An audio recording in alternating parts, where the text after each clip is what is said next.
Hello students, welcome to 1 plus 1 channel.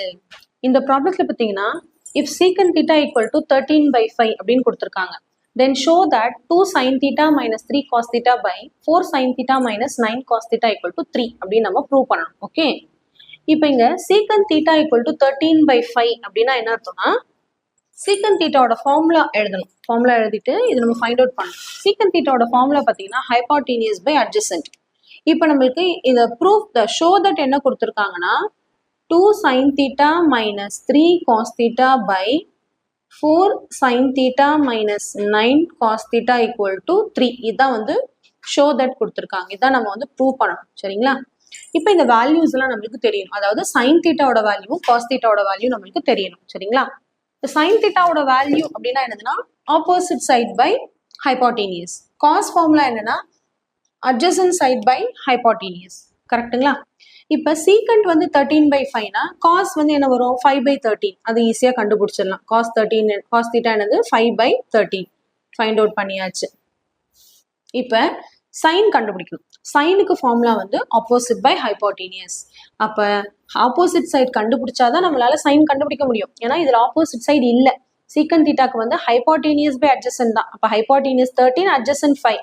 அப்போ opposite side இல்லை. So right angle triangle இருந்து ஒரு சைட் கண்டுபிடிக்கணும். நம்ம பித்தாகோரஸ் தியரம் யூஸ் பண்ணி தான் ஃபைண்ட் அவுட் பண்ணணும். சரிங்களா? ஸோ நம்ம ஒரு ரைட் ஆங்கிள் ட்ரையாங்கிள் வரைஞ்சிக்கலாம். இது வந்து நான் 90 டிகிரின்னு எடுத்திருக்கேன். ஏபிசின்னு எடுத்துக்கலாம். தீட்டா தான் வந்து இங்கே ஆங்கிள் சொல்லியிருக்காங்க. அப்போ எங்கே வேணாலும் நம்ம தீட்டா எடுத்துக்கலாம். ஒன்று இங்கே எடுத்துக்கலாம், இல்லைன்னா இங்கே எடுத்துக்கலாம். நான் வந்து இங்கே எடுத்திருக்கேன் தீட்டாவை. சரிங்களா? தீட்டா இங்கே எடுத்துட்டீங்கன்னா இது பிகம்ஸ் ஆப்போசிட் சைட். தீட்டா இங்கே எடுத்ததுனால இது ஆப்போசிட் சைட். சரிங்களா? ஸோ இப்போ 90 டிகிரிக்கு ஆப்போசிட்ல இருக்கிறது ஹைப்போட்டீனியஸ், தீட்டாக்கு ஆப்போசிட்ல இருக்கிறது ஆப்போசிட் சைட், இன்னொன்று அட்ஜசன்ட் சைட். எப்படி வேணாலும் நம்ம எடுத்துக்கலாம், நம்ம இஷ்டம். அதுக்கு நீங்க தீட்டா எடுக்கக்கூடாது, இது 90 டிகிரி. ஓகே, இப்போ ஹைப்போட்டீனியஸ் பார்த்தீங்கன்னா 13, அட்ஜசன்ட் சைட் பார்த்தீங்கன்னா 5. இப்போ நம்ம ஆப்போசிட் சைட் கண்டுபிடிக்கணும்.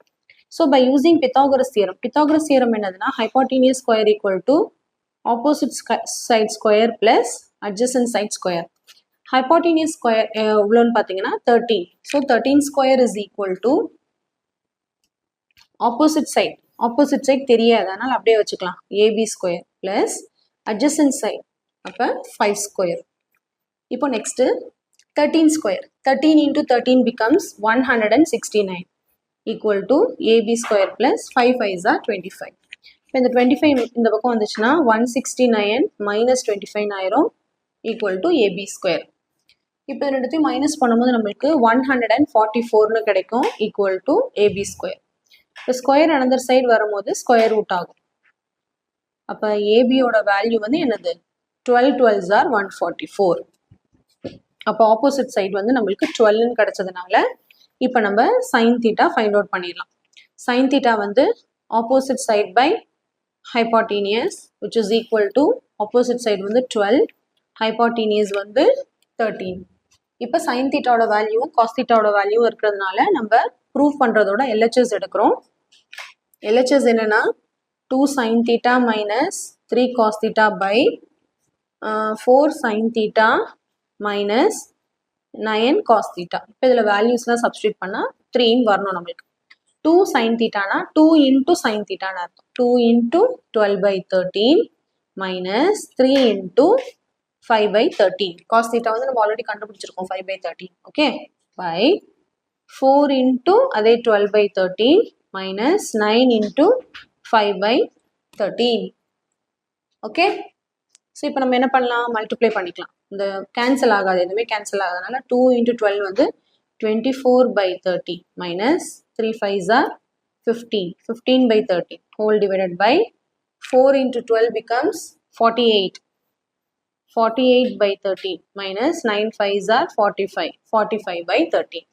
இப்போ மேலே தனியாக மைனஸ் பண்ணணும், கீழே தனியாக மைனஸ் பண்ணணும். டினாமினேட்டர் சேமாக தான் இருக்குது. அப்போ 24 மைனஸ் 15 டைரெக்டாக பண்ணிக்கலாம். ஓகே, ஸோ மேலே என்ன வரும்னா 24 minus 15 by 13 divided by 48 minus 45 by 13. இப்போ 24லேருந்து 15 போனுச்சுன்னா நம்மளுக்கு என்ன கிடைக்கும், 9 கிடைக்குமா? அப்போ 9 by 13 divided by 48லேருந்து 48 போனுச்சுன்னா நம்மளுக்கு 3 கிடைக்கும். அப்போ 3 by 13. இப்போ இது வந்து என்ன அர்த்தம், இதோட மீனிங் என்னன்னா 9/13 டிவைடட் பை 3/13. இந்த பெரிய டிவைடட் பை தான் இது.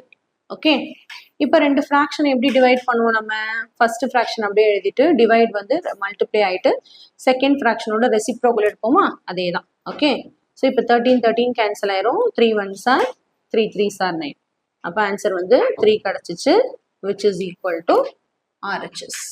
ஓகே, ஸோ நம்மளுக்கு ப்ரூவ் பண்ண சொல்லியிருந்தாங்க, show that. So hence proved. அதாவது லெஃப்ட் எடுத்தா ரைட் வந்து 3 வருதுன்னு ப்ரூவ் பண்ணணும். இந்த இடத்துல நம்ம ரொம்ப கேர்ஃபுல்லாக இருக்கணும். இது வந்து டிவைடுங்கிறது அண்டர்ஸ்டாண்ட் பண்ணிக்கணும், டபுள் டினாமினேட்டர் இருக்கிறதுனால. சரிங்களா? ஸோ அது வந்து நம்ம ரெசிப்ரோக்கல் எடுக்கிறோம், வேற ஒன்றும் இல்லை, ரொம்ப சிம்பிள் கான்செப்ட் தான். ஓகே, ஸோ சீக்கன் தீட்டா மட்டும்தான் கொடுத்துருக்காங்க, அதுலேருந்து நம்ம காஸ் தீட்டா கண்டுபிடிச்சிக்கிட்டோம். ஏன்னா சீக்கண்டோட ரெசிப்ரோக்கல் தான் காஸ், காஸோட ரெசிப்ரோக்கல் சீக்கன், சீக்கண்டோட ரெசிப்ரோக்கல் கிராஸ். அப்படியே நம்ம வந்து ரெசிப்ரோக்கல் எடுத்துக்கலாம். ஸோ ரெசிப்ரோக்கல் எடுத்தோன்னு காசு வந்துடும், ஆனால் சைன் ஃபார்முலாவில் ப்ரூவ் பண்ணுறதுக்கு சைன் கண்டுபிடிக்கணுங்கிறதுக்காக நம்ம பித்தாகரஸ் செய்கிறதுக்குள்ளே போகிறோம். ஓகே, ஸோ சீக்கண்டில் வந்து நம்மளுக்கு ஹைப்போட்டீனியஸும் அட்ஜசன்ட்டும் கிடச்சிருச்சு. அதுலேருந்து நம்ம ஆப்போசிட் சைட் ஃபைண்ட் அவுட் பண்ணிவிட்டு அதுக்கப்புறம் நம்ம வந்து இந்த ப்ரூவ் பண்ண வேண்டியதை நம்ம ப்ரூவ் பண்ணுறோம். ஓகே, ஸோ ரொம்ப சிம்பிள் சம் தான், கொஞ்சம் கேர்ஃபுல்லாக ப்ராக்டிஸ் பண்ணிங்கன்னா உங்களுக்கு ரொம்பவே ஈஸியாக அமையும். ஓகேவா?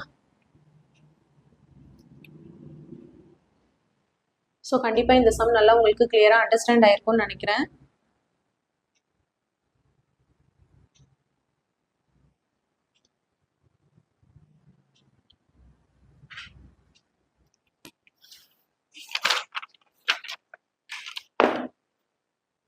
So thank you so much for watching, students.